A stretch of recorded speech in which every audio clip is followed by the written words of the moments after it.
Okay, today I wanted to talk about when you would want to hit a 3-wood versus a driver. So a lot of people tend to hit driver off of all their holes, but I want to talk about some strategies on when you would maybe want to hit a 3-wood or maybe even a hybrid off the tee box and not hit driver. And a lot of it has to do with kind of your ideal distance coming into the green. Okay, so a lot of people have a favorite club when they're like so for me, it's 120 yards. When I'm at 120 yards, I got my favorite club in my hand, and I feel very confident at 120 yards. So let's say 120 yards is right about here at the green. Okay, so that's 120 yards to the green. And the hole's total distance was 320 yards. So I need to hit a 200-yard shot from my tee box here to 120 yards. Now, my driver distance goes a little over 280 yards, so that's way too much club. So I need to find my 200-yard club in order to hit it there. So I would try to use my 200-yard club, which for me would be more of a 5-iron.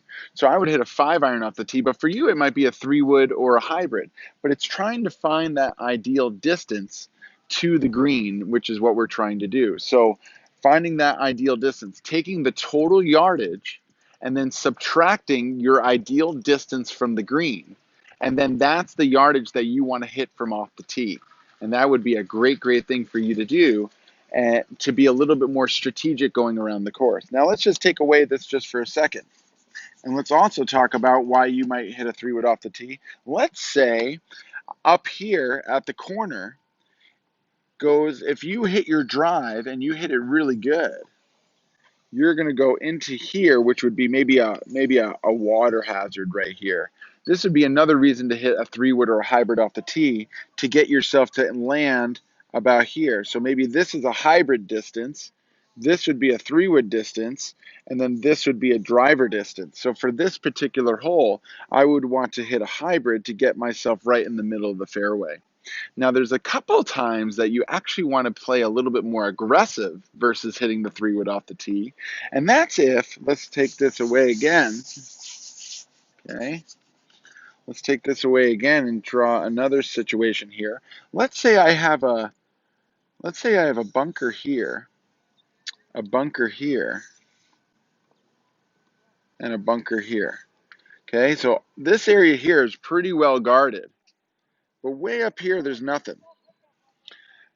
I could play the 3-wood, but then that takes all of my bunkers into play, or I could take a driver and cut the corner and get into a much safer area. So in this particular scenario, actually hitting a driver past all the trouble is actually the more conservative and smarter play versus trying to play almost too conservatively and trying to hit 3-wood because it seems like a scary hole, and you actually put all of these bunkers into play. So it's really strategic to think about how far your drive's going to be and what part of the hole it's going to land on when you go to do it. But then also taking into the consideration what we talked about at the beginning of the video and trying to consider what's the ideal distance that I want into the green for when I go to hit this shot. So I hope this video might help you out a little bit, but I wanted to kind of use the whiteboard here just to kind of explain a couple of different situations that might help you out. If you haven't done so already, please go ahead and go down to the red subscribe button at the bottom of this video and click on that, and then also click on the bell button just right to the next to it and click that up to all. That'll give you notifications for all my future videos I'm coming out with. I try to come out with about 3 a week, so if you want those notifications for that, please go ahead and do that now. Also, if you like today's video, please go ahead and click on the thumbs up like button. That really helps out my channel. Also, if you know anybody that could benefit from today's video, please go ahead and share the link with them so that they can see it as well.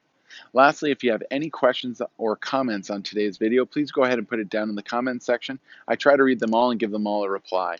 Thanks so much for watching today's video. I really hope that this helps your game.